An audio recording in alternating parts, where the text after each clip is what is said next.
Ye. Assalamualaikum warahmatullahi wabarakatuh. Waalaikumsalam warahmatullahi wabarakatuh. Salam sejahtera bagi kita semua sekalian. Kali ini Bincang Santai menghadirkan seorang psikolog sekaligus dosen psikologi di Unida, Universitas Wisnuwardana Malang. Nah, kita akan berbincang seputar dampak COVID-19 bagi psikologi masyarakat. Langsung saja saya sapa Bu Rahmawati. Assalamualaikum, Bu Rahmawati. Waalaikumsalam, Pak Nuruddin. Ya, gimana kabarnya Bu? Baik ya? Alhamdulillah baik, sehat Pak, tetap semangat. Ya, ini di kampus nih ya? Di kampus ya? Enggak Pak, saya nyari wifi yang lebih jelas. Oh ya, baik. Bu Rama, ini kan dampak COVID-19 ini kan bukan hanya dampak kesehatan, bukan hanya juga dampak ekonomi, tapi juga dampak secara psikologis masyarakat. Ya, misalnya kita lihat beberapa negara kan ada yang panik dengan membeli sembako, memborong sembako misalnya, dan itu tidak terjadi di Indonesia. Nah, sebetulnya apa saja Bu yang secara psikologi dampak-dampak seperti ini apa Bu? Secara teori psikologi Bu? Nah, awalnya memang karena kasus COVID ini kan seperti semua nggak siap ya Pak ya. Ya. Awal dampak itu pasti jelas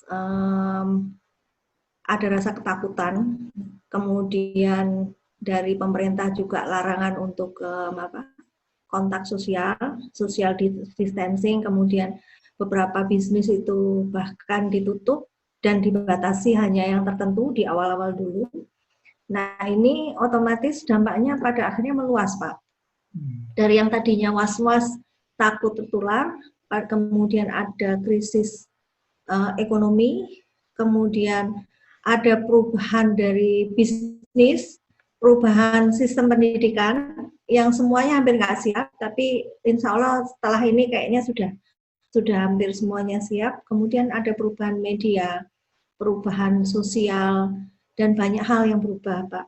Nah, memang awal dampak psikologisnya itu pasti tidak bisa dipungkiri adalah respon emosional dari hampir semua masyarakat gitu. Nah, respon emosional ada yang berpikirnya itu adalah hal yang positif seperti work from home, bekerja dari rumah, oh ya aku sudah bisa menyikapinya.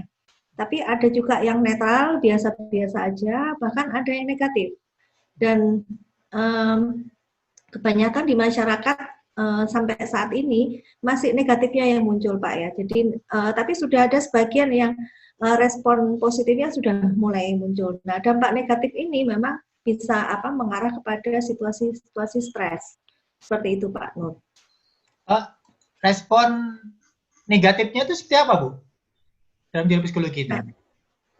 Respon negatifnya itu rasa khawatir ya Pak ya, rasa khawatir arahnya kepada kecemasan.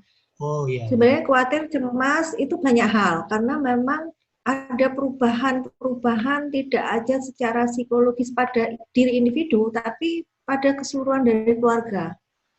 Kemudian banyak sektor bisnis yang tutup atau bahkan mereka digaji separuh, terjadi PHK, itu kan akhirnya dampak ekonomi arahnya kepada dampak psikologis. Kemudian mereka masih harus menghidupi keluarga, kemudian banyak yang masih punya hutang, tapi kemudian tidak bisa nyaur hutangnya seperti apa. Sementara itu jalan terus.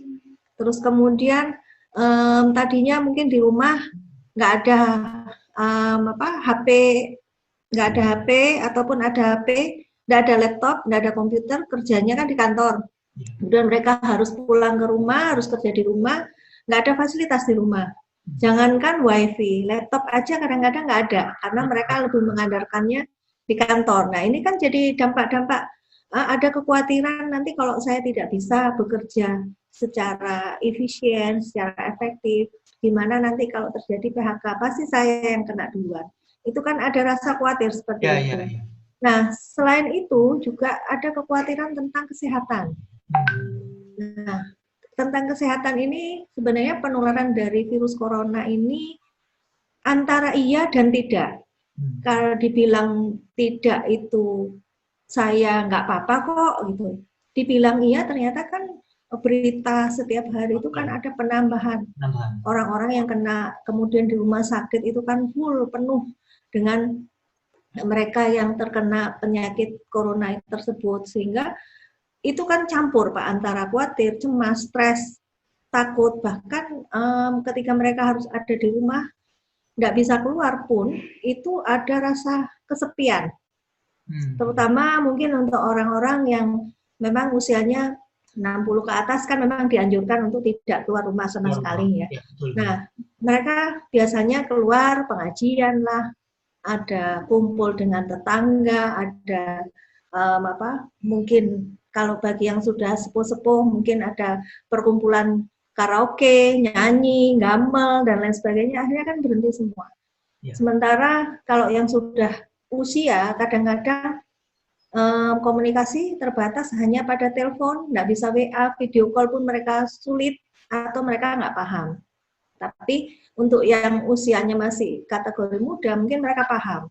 Jadi ada hal-hal yang positif dan negatifnya secara emosional itu. Kalau mereka tidak bisa mengikuti perubahan-perubahan yang terjadi, akhirnya terjadi sepi kan Pak, kesepian. Tadi yang ngumpul bareng dengan kelompoknya, akhirnya kan berhenti. Itu kan sepertinya berhenti total gitu.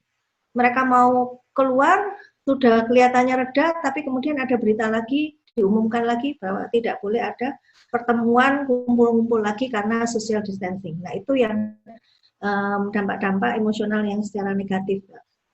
Termasuk mungkin ketika ada orang batuk kemudian takut gitu ya, berlebihan. Iya, jadinya prasangka Pak gitu loh. Tetangga kelihatan batuk itu sudah ada rasa takut. Nanti kalau saya tertular bagaimana? Padahal penularan kan tidak semudah kalau mendengar terus kemudian kita ikut tertular kan gitu. Justru yang kadang-kadang nggak disadari bahwa ketika kita bertemu tatap muka, kita tidak memakai masker, terus kemudian kita lupa cuci tangan. Nah, yang dampaknya kan kadang-kadang cuci tangan kan kita sering kan pegang muka tanpa kita sadari. Nah, fungsi cuci tangan itu adalah ketika supaya kalau kita nggak sadar kita pegang muka, kita insya Allah aman. Tapi kalau kita menyadari jangan sampai kita pegang muka sebelum cuci tangan, mungkin itu bisa lebih dikurangi. Jangan batuk, panas tinggi aja kadang-kadang sudah khawatir loh Pak. Saya kena apa enggak? Terus nafas itu juga sudah. Aduh, saya kena enggak? Apa melihat orang batuk, melihat orang ini udah takutnya luar biasa gitu. Nah, itu dampak psikologi Bu ya, negatif ya. Tapi ada orang yang justru berani Bu ya, keluar bahkan tidak menggunakan masker ketika ada PSBB, orang biasa keluar saja gitu. Ini fenomena psikologi yang seperti apa ini Bu? Nah, ya memang ada Pak gitu. Dan itu tidak sedikit juga kan yang seperti itu kalau jenengan lihat di jalan bandel, gitu. Banyak yang bandel Pak.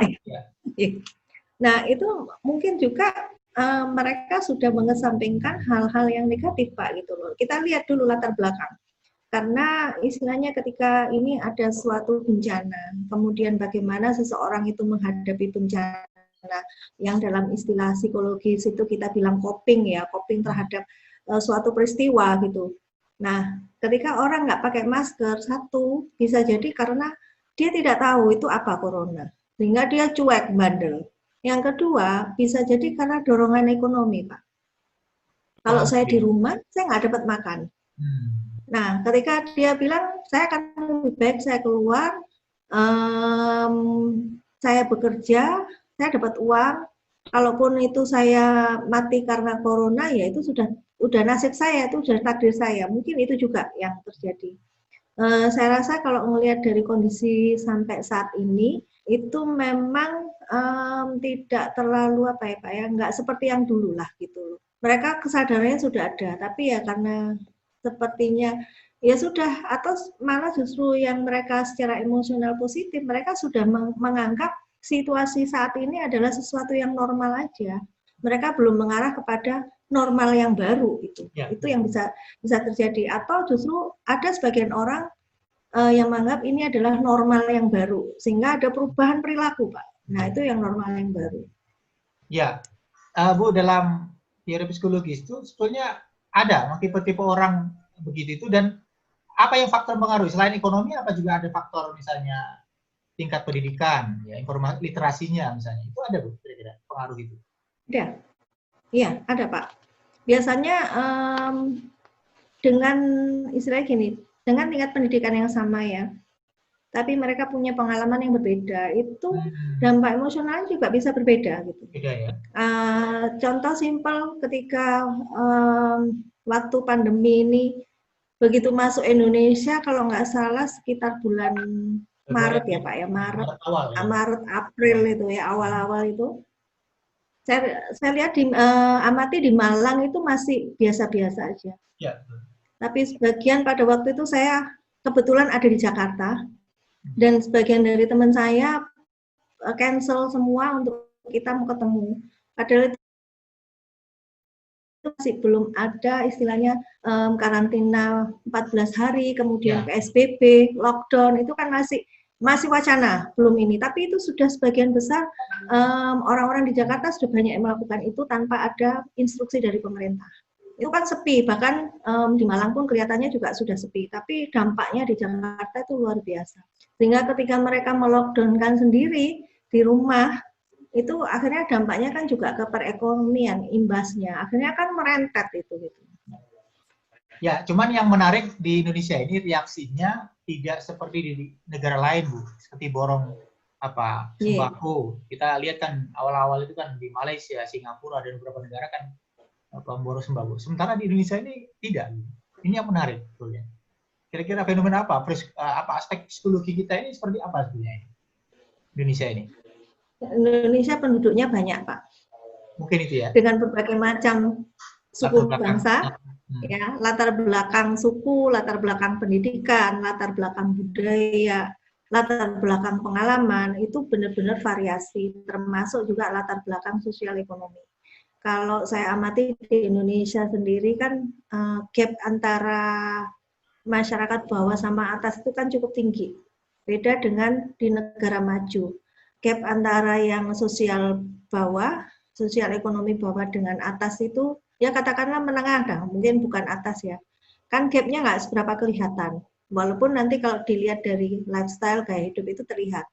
Tapi di Indonesia itu betul-betul dampaknya sangat kelihatan. Nah itu juga yang menyebabkan ketika bicara masalah sembako, ini yang menjadi fenomena tersendiri Pak, karena juga di Indonesia ini banyak masyarakat menengah bawah atau justru masyarakat bawah itu yang hidup untuk hari ini. Jadi mereka kerja untuk hidup hari ini atau mereka kerja untuk hidup besok. Jadi mereka tidak menyiapkan nanti saya harus bagaimana ke depannya, itu mereka betul-betul tidak siap. Nah, kemungkinan itu juga yang menyebabkan kita berbeda dengan negara yang lain. Kalau dari sisi psikologis itu aspek agama itu ada Bu pertimbangannya Bu. Bisa jadi karena itu mungkin keyakinan kita kuat pada agama itu mungkin ya. Gimana Bu? Ada ya mungkin ada Pak ya, tapi lebih kalau agama itu saya rasa itu hanya faktor sekian ya, faktor kecil aja. Kan lebih pada memang kondisi sosial ekonomi di Indonesia ini kan memang banyak yang kalangan istilahnya merakyat lah. Banyak sekali memang yang istilahnya hidup mereka hanya untuk 1 minggu, 2 minggu, atau bahkan 1 bulan. Termasuk sebenarnya gaya hidup Pak ya. Artinya di Indonesia sendiri juga dari segi pengaturan bagaimana future-nya mereka atau masa depannya mereka itu belum benar-benar semua. Kan kalau Bapak mendengar banyak orang kaya yang jatuh miskin, Pak. Karena biasanya 1 bulan penghasilan sebenarnya cukup untuk nabung. Kalau mereka nabung cukup untuk hidup 2-3 bulan, tapi kenyataannya gajinya mereka banyak habis untuk konsumtif yang mereka nggak kerasa, itu kembali lagi kepada lifestyle kita yang nggak siap sebenarnya. Nah, untuk mengembalikan Bu trauma terhadap dampak ini seperti apa? Karena ini kan masih belum selesai. Ini kan ada beberapa tempat yang masih di karantina wilayah, ada yang lockdown lokal begitu. Bahkan ketika ada yang mendengar meninggal COVID saja kan kemudian jalan-jalan dan seterusnya kan nggak boleh masuk wilayah situ. Itu seperti apa Bu? Mengembalikan psikologi masyarakat itu seperti apa Bu? Kembali lagi ya Pak ya, ada proses coping atau di mana individu melakukan interaksi dengan lingkungan untuk mengatasi masalah yang ada, sehingga juga dari pemerintah itu sudah mengatakan new normal, artinya yang tadinya itu tidak normal, Dulu kan orang pakai masker kan nggak normal, Pak. Nggak normal ya. Setiap saat cuci tangan atau pakai hand sanitizer itu tidak normal. Ya. Bahkan kita jaga jarak dengan orang itu tidak normal. Ya. Tapi ini dijadikan sesuatu yang normal, sehingga yang disebut dengan normal baru. Ya. Dengan adanya new normal ini, itu kan ada yang namanya perubahan-perubahan. Terutama kita harus lebih merubah perilaku kita. Yang tadinya apa sih cuci tangan, tanganku juga sudah bersih kok, baru aja saya begini. Tapi kan juga cuci tangan, orang lain nggak tahu kita sudah cuci tangan atau belum, sehingga seperti tadi Jenengan bilang kan prasangka, curiga ketika orang kok tidak mengikuti aturan ini, jangan-jangan orang menderita corona tapi tidak mau bilang, karena kan sebenarnya juga kesadaran dari masyarakat sendiri ketika dia mengalami situasi yang seperti itu, harusnya ya selain menjaga diri sendiri, dia juga harus bisa menjaga lingkungannya. Kalau memang saya merasa sakit, coba diperiksakan. Tapi kadang-kadang dia merasa sakit, takut justru takut, justru dia menulari masyarakat yang lain. Nah itu kan sering terjadi gitu loh. Mereka nggak paham. Dan sebenarnya tidak hanya kita sendiri yang, kalau kita sendiri sakit ya kita harus jaga terhadap lingkungan sekitar kita. Itu enggak ketakutan. Karena apa? Stigma masyarakat kepada penderita, orang-orang istilahnya bukan korban ya, artinya mereka yang kena dampak, yang kena COVID ini pada akhirnya ada stigma seperti kayak dijauhi. Nah ini kan ada rasa ketakutan sendiri Pak, ketika mereka dijauhi itu kan secara psikologis kan, aku nggak mau dijauhi, nanti aku sama siapa, kalau saya ini gimana. Artinya ketika dia diisolasi itu, padahal diisolasi itu kan maksudnya supaya tidak menulari yang lain, supaya dia juga bisa self healingnya sembuh, karena kan memang vaksinnya masih belum ditemukan kan Pak untuk saat ini. Nah itu yang memang nggak disadari oleh mereka. Banyak berita-berita kan Pak, ketika mereka di rumah sakit dinyatakan positif, kemudian lari pulang ke rumah, satu keluarga kena. Kemudian sudah satu keluarga kena, lah saya terus makan gimana? Nah ini memang harusnya ada perubahan perilaku Pak. Dari mereka kesadaran dari diri sendiri bahwa kalau saya kena, perilaku saya harus bagaimana, orang-orang di sekitar saya harus bagaimana. Sehingga ketika orang-orang di sekitar tidak istilahnya memberikan stigma bahwa dia akan menularkan, paling tidak akan memberi dukungan sosial kan.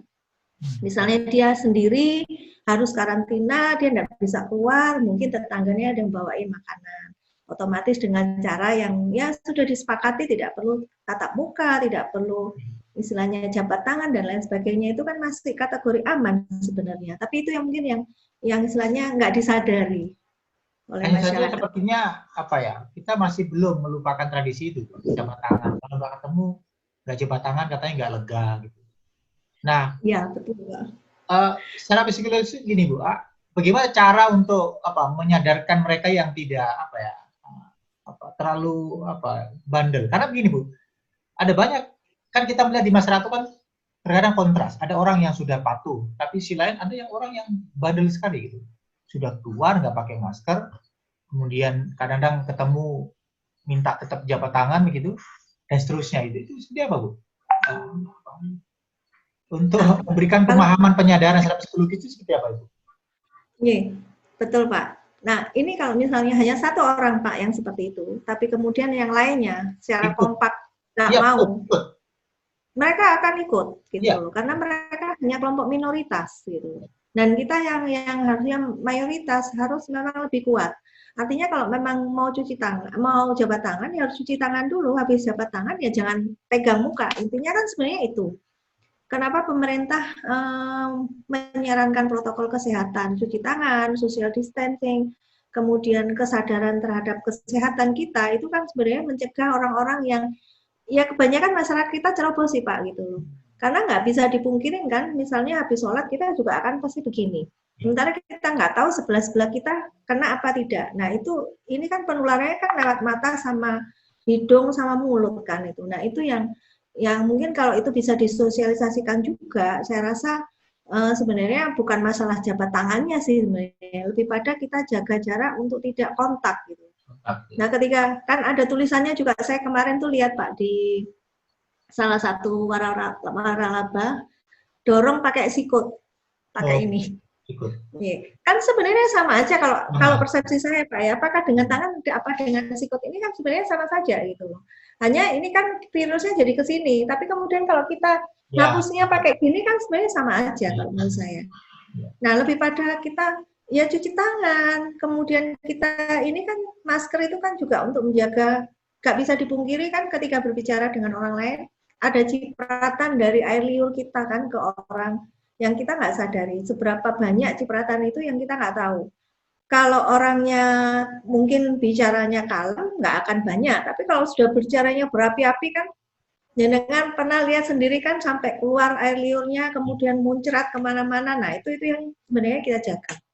Karena kan memang di situ kita nggak tahu orang itu sehat, karena kan memang ada orang tanpa gejala. Nah itu kan yang bahaya, Pak.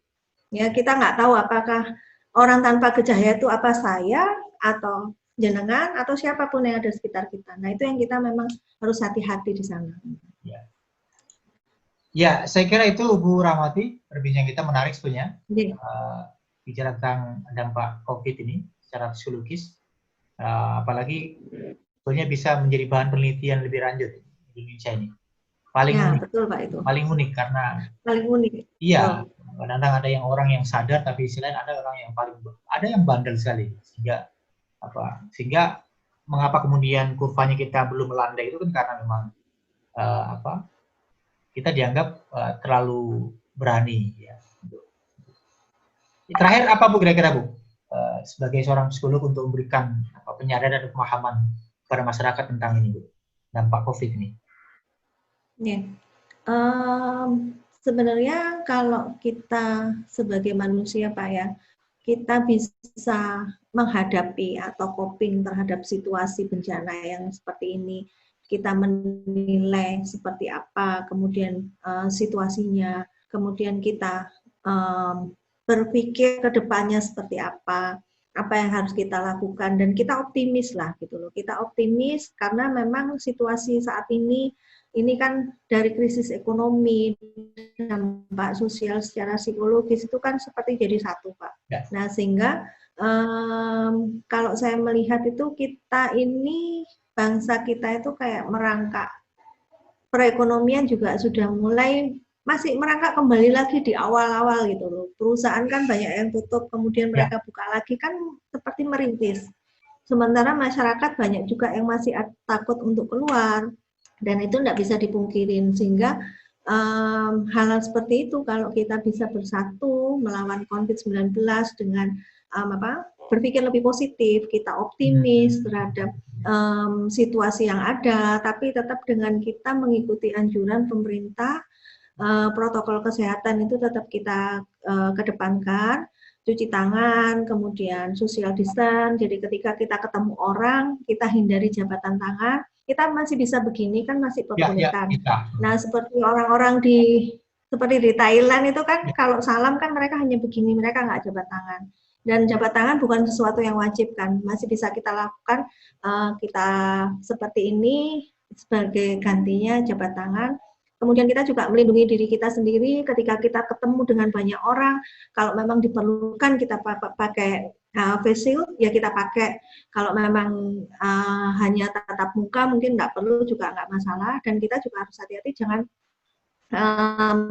ini kan self awareness kita ya Pak ya, artinya kita menyadari bahwa kita juga harus menjaga kesehatan diri kita sendiri.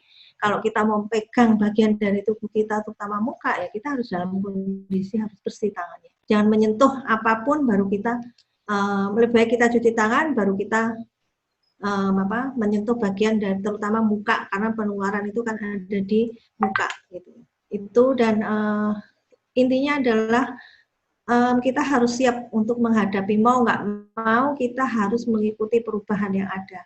Perilaku kita harus berubah. Bahkan sistem pendidikan pun untuk saat ini kan sudah ada perubahan. Semuanya harus mengikuti perubahan. Karena kalau kita nggak mengikuti perubahan ya kita nggak akan ketinggalan. Orang yang ketinggalan itu bahkan semacam di kabin kan Pak. Terkukung atau mungkin di tempurung ini. Nah sehingga kalau mereka tidak bisa mengikuti suatu perubahan, mereka juga nggak akan bisa coping dengan situasi yang ada.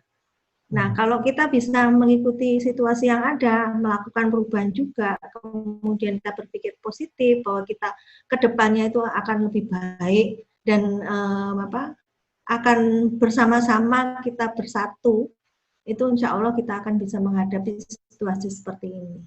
Mudah-mudahan banyak yang positifnya Pak daripada yang negatifnya.